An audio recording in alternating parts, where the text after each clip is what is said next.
तो hello and welcome जितने भी हमारे शिक्षक साथी हैं जो बीपीएससी ट्री 2.0 का एग्जाम देंगे, साथ ही साथ आप लोग का जो बीएसएससी तथा दरोगा पुलिस अन्य किसी भी एग्जाम का तैयारी कर रहे हैं उनके लिए जो मैं टेस्ट सीरीज चला रहा हूँ 40 क्वेश्चन का हर सब्जेक्ट से।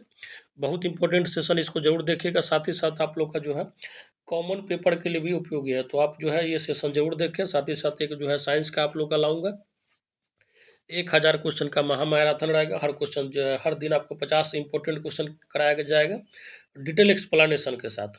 ठीक है, तो इससे क्या हो जाएगा, आपका जो कॉमन पेपर जो होगा 40 नंबर का टीचर वाले में, उसमें आपको जो है बहुत ज़्यादा मदद मिलेगा।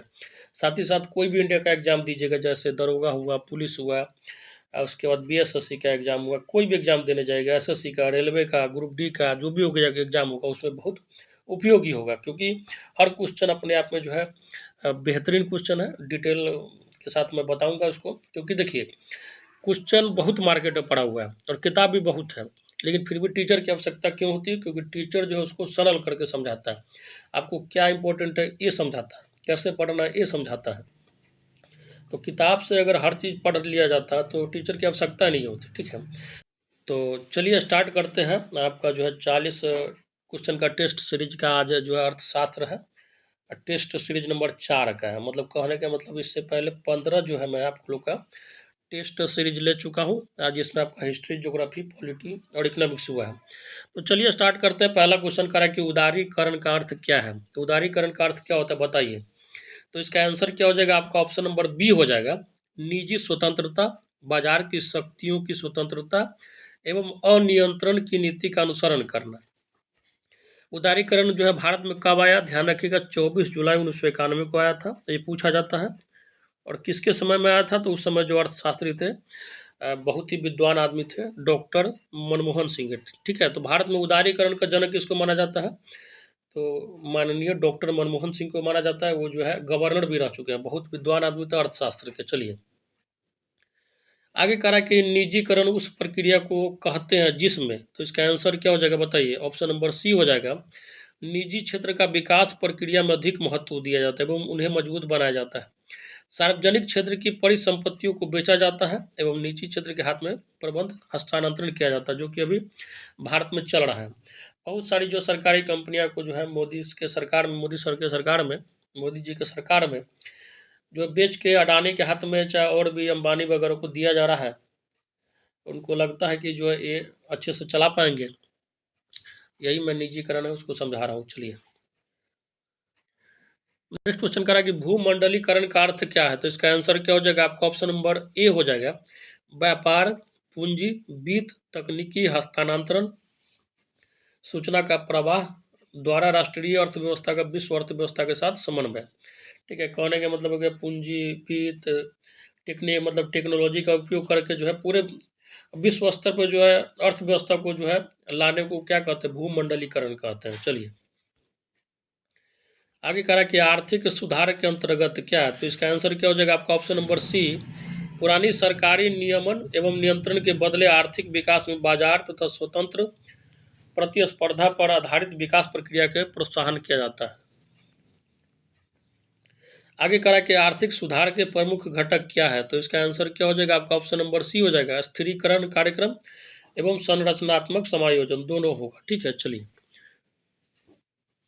अब आते हैं नेक्स्ट क्वेश्चन पे। करा कि आर्थिक सुधारों का जो है अभिन्न अंग है, क्या हो जाएगा इसका आंसर। तो इसका आंसर हो जाएगा आपका ऑप्शन नंबर डी, भूमंडलीकरण, उदारीकरण, निजीकरण। भूमंडलीकरण में आपको बता ही चुका हूँ क्या होता है। तो पूरे जो है विश्व की इकोनॉमी को जो है आपस में समन्वय होना चाहिए, उसको भूमंडलीकरण कहते हैं। उदारीकरण के बारे में शुरू में ही बताया था। ठीक है, कि निजी स्वतंत्रता, बाजार की शक्तियों की स्वतंत्रता एवं अनियंत्रण की नीति का अनुसरण करना। ठीक है, बाकी निजीकरण के बारे में पता ही होगा कि हर जो है सार्वजनिक संपत्ति को निजी हाथों में दे देना।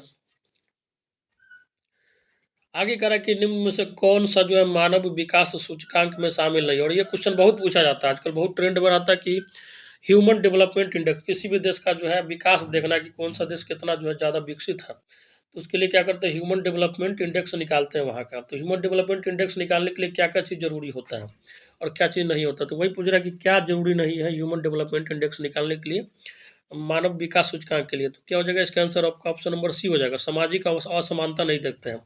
मतलब किसी समाज में छुआछूत वगैरह हो रहा है, ऊंच नीच हो रहा है, तो उसको जो है नहीं लेते हैं, क्या लेते हैं, तो लाइफ लाइफ एक्सपेक्टेंसी, मतलब क्या जो है, और नॉर्मल एवरेज जो आदमी वहाँ कितना ज़िंदगी जीता है, प्रत्येक व्यक्ति का वहाँ आय कितना है, और जो है साक्षरता कितना है, वहाँ का एडल्ट आदमी जो है कितना साक्षर है। चलिए आगे कह रहा है कि जैसे जैसे अर्थव्यवस्था जो है विकसित होती है, राष्ट्रीय आय में तृतीय क्षेत्र का अंश क्या होता है, तो इसका आंसर क्या हो जाएगा आपका, जो है बढ़ता रहता है। आपको पता होना चाहिए तृतीय क्षेत्र में आता है सर्विस सेक्टर आ जाता है, ठीक है, बैंकिंग वगैरह जो है आपका तृतीय क्षेत्र में ही आता है। प्राथमिक क्षेत्र में आपका कृषि मत्स्य पालन जो है आता है, दूसरे में आपका जो है उद्योग वगैरह आता है, ध्यान रखिएगा। चलिए, तो कोई देश बहुत ज़्यादा डेवलप्ड है, इसका मतलब क्या, सर्विस सेक्टर का जो है उसमें बहुत बड़ा योगदान है। आगे कह रहा है कि मानव विकास सूचकांक में क्या सम्मिलित नहीं है, तो इसका आंसर क्या हो जाएगा आपका, बताइए। ऑप्शन नंबर डी हो जाएगा, न्यूनतम मृत्यु दर जो है कैलकुलेट नहीं किया जाता उसमें, उसको मतलब लेके जो है डाटा नहीं तैयार किया जाता। आगे कह रहा है कि एक मुक्त उद्यम अर्थव्यवस्था में इसके बारे में निर्णय किसके द्वारा किया जाता है कि क्या उत्पादित किया जाए, तो इसका आंसर क्या हो जाएगा आपका, ऑप्शन नंबर सी, कीमत तंत्र के द्वारा। नेक्स्ट क्वेश्चन कह रहा है कि अधिकांशतः प्राकृतिक प्रक्रिया द्वारा किसी वस्तु का उत्पादन किए यह किसका क्रियाकलाप है, तो कॉमन सेंस है, प्राथमिक क्षेत्र के अंतर्गत आता है। इसी में जो आपका कृषि आता है, मत्स्य पालन आता है, पशुपालन आता है, सब का सब क्या है, तो प्राकृतिक जो है क्रियाकलाप है, ठीक है, ध्यान रखिएगा। चलिए नेक्स्ट क्वेश्चन कह रहा है कि निम्नलिखित में से कौन सी लाइसेज फेयर प्रणाली की एक विशेषता है, पहले तो ये लाइन आपको याद रहना चाहिए, लाइसेज फेयर प्रणाली की एक विशेषता है, तो इसका आंसर क्या हो जाएगा आपका, ऑप्शन नंबर ए हो जाएगा, सरकार का इसमें कोई हस्तक्षेप नहीं होता है। आगे करा कि एक मंदी के दौरान, ठीक है, क्या होता है, तो ये हो जाएगा आपका ऑप्शन नंबर सी, वहाँ क्षमता से कम उपयोग होगा। आगे करा कि मिश्रित अर्थव्यवस्था का अर्थ क्या है, तो इसका आंसर क्या हो जाएगा आपका, ऑप्शन नंबर सी हो जाएगा, सार्वजनिक तथा निजी क्षेत्रों का सह अस्तित्व, जो कि भारत में देखने को मिलता है। यहाँ भी आपको पब्लिक सेक्टर भी मिल जाएगा, प्राइवेट सेक्टर भी मिल जाएगा। जैसे रेलवे वगैरह है तो क्या है, सरकारी है अभी तक, हालांकि कुछ दिन के बाद वो भी प्राइवेट हो जाना चाहिए, जैसा अभी सिचुएशन चल रहा है देश का। दूसरा बात जो है, कुछ बैंक जो है सरकारी, कुछ प्राइवेट है, तो यहाँ प्राइवेट और जो है सरकारी दोनों का मिला हुआ है। मैं ये नहीं कह रहा हूँ कि प्राइवेट हो जाना चाहिए, जैसा सिचुएशन चल रहा है देश का उस हिसाब से जो बोला हूँ, ठीक है। तो आपको जो है, अब मैं समझाने के लिए किया हूँ, आप इसको निगेटिव में नहीं लीजिएगा। आगे करा कि उत्पादन के प्रमुख साधन कितने हैं, तो इसका आंसर क्या हो जाएगा बताइए, आपका ऑप्शन नंबर डी हो जाएगा, 4 साधन है, ठीक है। क्या क्या होना चाहिए आपको पता होना चाहिए, आपके पास सबसे पहले भूमि होना चाहिए, कोई भी चीज़ उपजाने के लिए क्या होना चाहिए आपके पास, सबसे पहले भूमि होना चाहिए, ठीक है। भूमि जब हो जाएगा तब उसके लिए आपके पास क्या होना चाहिए, लेबर चाहिए, आपको श्रम चाहिए, ठीक है।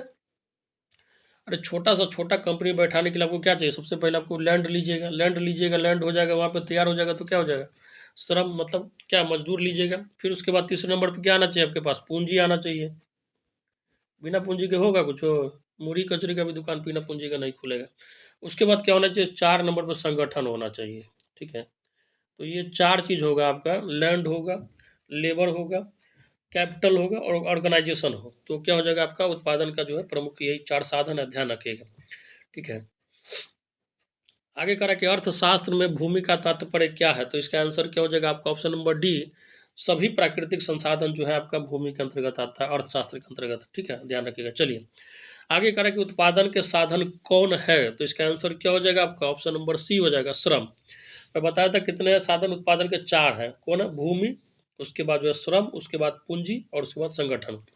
तो इसमें एक जो है आपका दिया गया वही आंसर हो जाएगा। देखिए क्वेश्चन को अच्छे से पढ़ने का नतीजा है। आगे कह रहा है कि निम्नलिखित में कौन जो है पूंजी नहीं है, तो इसका आंसर क्या हो जाएगा आपका, ऑप्शन नंबर डी, गृहिणी की मोटर कार जो है आपका एक पूंजी नहीं है।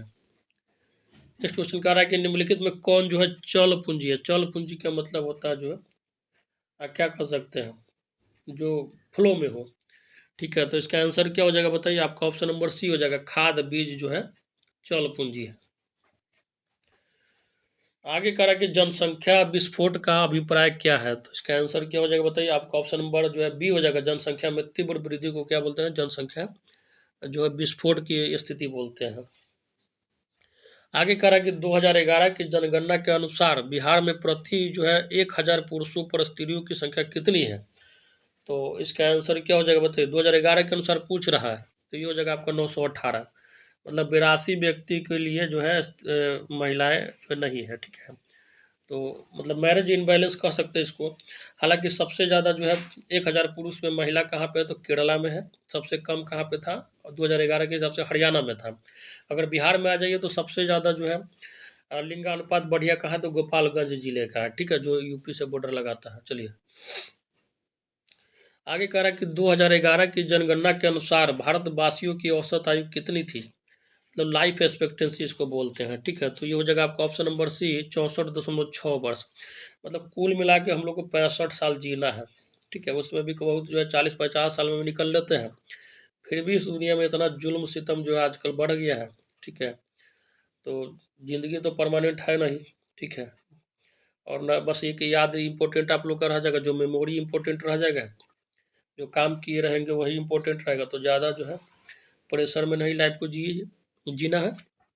जीना हाँ, पढ़ना ज़रूरी है, मेहनत करना ज़रूरी है, लेकिन इसका मतलब ये नहीं कि किसी का हक खा जाना है, किसी को जान से मार देना है, गलत काम करना है। ज़िंदगी जिए, अच्छे से जिए, क्योंकि आपको पता है बस 65 साल के मेहमान हैं। और जो है धरती जो है करोड़ों साल से चलते आ रहा है और करोड़ों साल तक चलते रहेगा, ठीक है। तो आपके होने हमारे होने ना होने से इस दुनिया में कोई फर्क ना पड़ा था न पड़ेगा। बस आप एक ज़िंदगी जीने के लिए आए हैं, ज़िंदगी को जिए और निकल लीजिए, अच्छे से जी लीजिए। चलिए आगे करा कि बिहार के किस जिले की जनसंख्या जो है सबसे अधिक है, तो क्या हो जाएगा, पटना का हो जाएगा, ठीक है। बिहार की राजधानी पटना है, ठीक है, जिसकी जनसंख्या जो सबसे ज़्यादा है, ध्यान रखिएगा। चलिए आगे करा कि कृषि श्रमिक से हमारा अभिप्राय क्या है, तो इसका आंसर क्या हो जाएगा आपका ऑप्शन नंबर सी, ए एवं बी दोनों होगा। कृषि में कार्यरत श्रमिक मतलब मजदूर, कृषि संबंध अन्य धंधों का जो है श्रमिक। नेक्स्ट क्वेश्चन कह रहा है कि ऐसे श्रमिक जिनके पास कृषि योग्य भूमि नहीं होती उन्हें क्या कहते हैं। मतलब कृषि योग्य भूमि नहीं हो तो उसको क्या बोलिएगा, तो हो जाएगा भूमिहीन कृषि कृषक, ठीक है, श्रमिक बोल सकते हैं। नेक्स्ट क्वेश्चन कह रहा है कि बिहार में कृषि श्रमिकों की संख्या में वृद्धि का कारण क्या है, तो इसका आंसर क्या हो जाएगा आपका ऑप्शन नंबर सी हो जाएगा। कृषि का पिछड़ापन है और सहायक उद्योग धंधों का अभाव। देखिए इसको समझ लीजिए, कृषि का पिछड़ापन का मतलब क्या हुआ, आपको समझ में आ रहा होगा कि पिछड़ा कृषि क्यों है, क्योंकि टेक्नोलॉजी का बहुत कम उपयोग होता है बिहार के खेती में, ठीक है। दूसरा बात, जो बिहार में जो खेत है, एक ही व्यक्ति का मान के चलिए 5 बीघा खेत है तो 25 जगह पे खेत है। वही आप पंजाब हरियाणा में जाइएगा तो जो है जमाबंदी फुटकाया गया था, ठीक है, उस समय। तो एक किसान का जो है तो 2 बीघा 3 बीघा खेत जो आपको पंजाब हरियाणा में एक ही साइड मिलेगा, एक ही जगह पे मिलेगा, जिसके कारण उसको खेती करने में भी दिक्कत नहीं होता था। बोरिंग से लेकर सिंचाई से लेकर ट्रैक्टर से लेकर हर चीज़ जो एक ही जगह, एक बार गया पूरा खेत जोत के चलाया, अगला बार पूरा पास दिया, फिर पानी दे दिया। यहाँ पे 25 जगह, 25 जगह ट्रैक्टर ले जाए, 25 जगह पानी दीजिए, 25 जगह जो अनाज ले जाए, 25 जगह बीछन गिराइए, ठीक है। तो टेक्नोलॉजी का भी बहुत ज़्यादा जो है क्या पिछड़ा है यहाँ का। आप देखिएगा कोई भी जो है कृषि के क्षेत्र में जो टेक्नोलॉजी आता है सबसे पहले कहाँ आता है, पंजाब में आता है। वो जो एक्सपायर कर जाता है तो बिहार में आता है, और उसी का उपयोग करके जो बिहार के लोग बहुत कमा लेते हैं, ठीक है। वही सरल का ट्रैक्टर का उपयोग कर तो टेक्नोलॉजी में थोड़ा जो है कृषि में बहुत बिहार पिछड़ा हुआ है। यही कारण है कि जो है यहाँ जो है श्रमिकों की संख्या में वृद्धि हो रही है। चलिए आगे कह रहा है कि क्लासिकल रोजगार सिद्धांत के प्रतिपादक कौन थे, तो इसका आंसर क्या हो जाएगा आपका option number C, Adam Smith एवं रिकार्डो। और एडम स्मिथ को क्या बोलते हैं, तो अर्थशास्त्र का जनक बोला जाता है, ठीक है। इसको ध्यान रखिएगा, इसका एक पुस्तक है, बहुत पूछा जाता है, वेल्थ ऑफ नेशन, ठीक है, वेल्थ ऑफ नेशन, एकदम रट लीजिएगा, बहुत पूछा जाता है।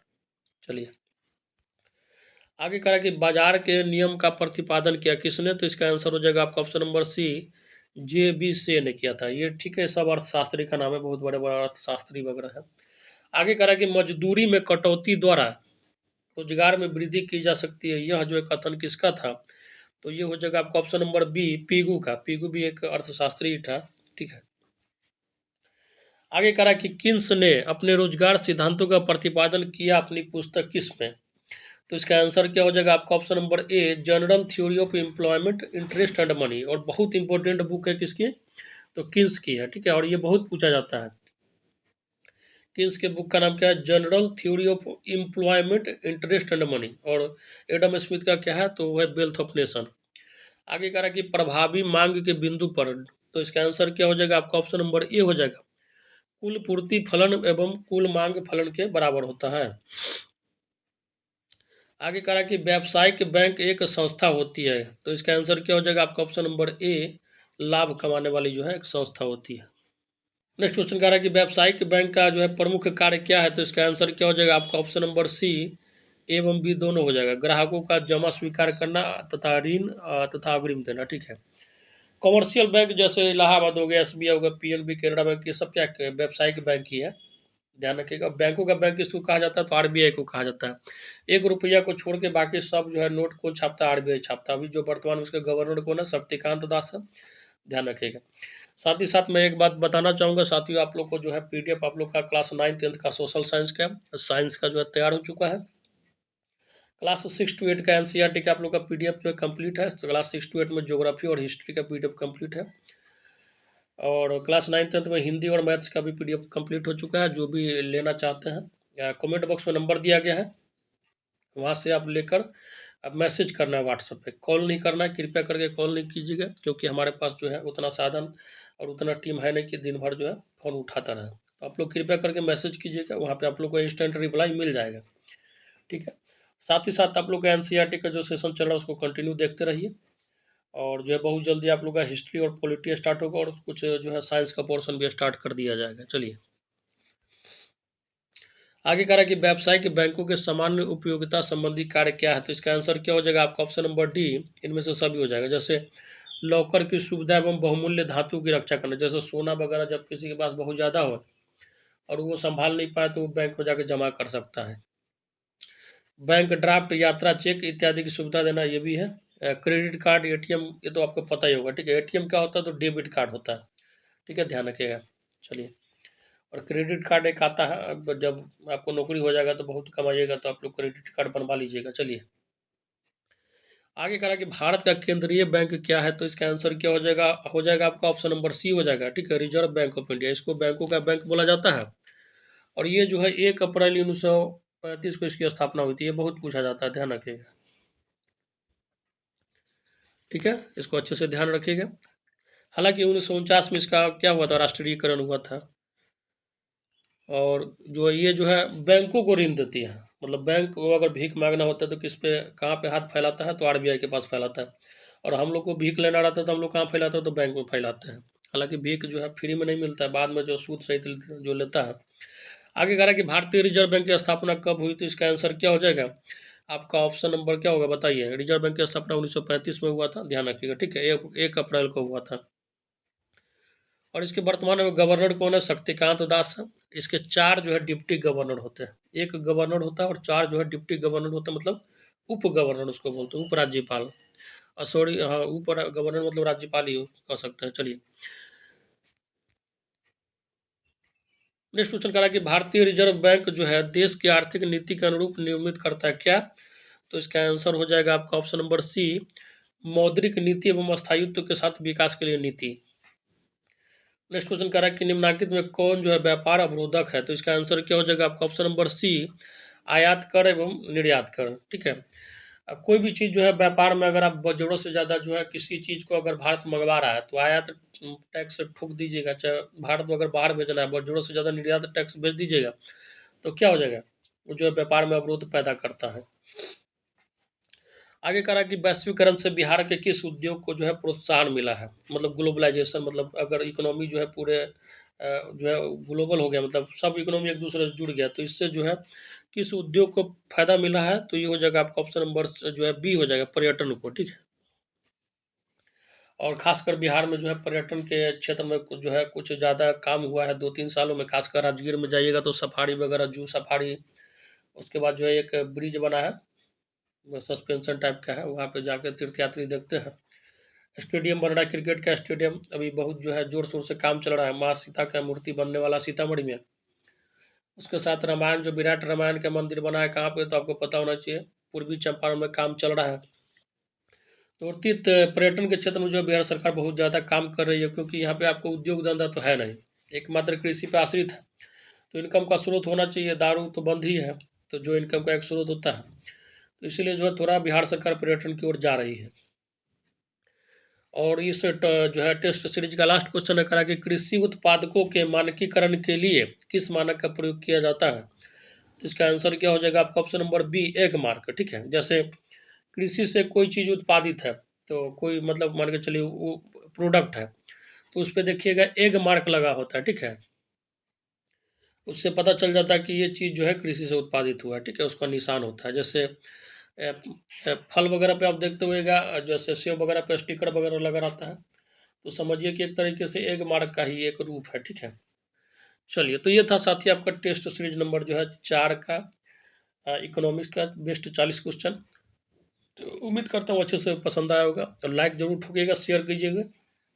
साथ ही साथ पीडीएफ चाहिए तो आप हमारे नंबर जो कमेंट बॉक्स या डिस्क्रिप्शन बॉक्स में दिया गया उस पर मैसेज कीजिए और पीडीएफ ले सकते हैं। मिनिमम प्राइस रखा गया 100 रुपीज़। ठीक है, आप जो है परचेज कर सकते हैं और अच्छे से तैयारी को कीजिए। हालांकि जो आप लोग का मैं कॉमन पेपर 40 नंबर का जो होगा उसका पीडीएफ तैयार कर रहा हूँ, सोशल साइंस और साइंस दोनों का, उसको जो आप ले सकते हैं। धन्यवाद।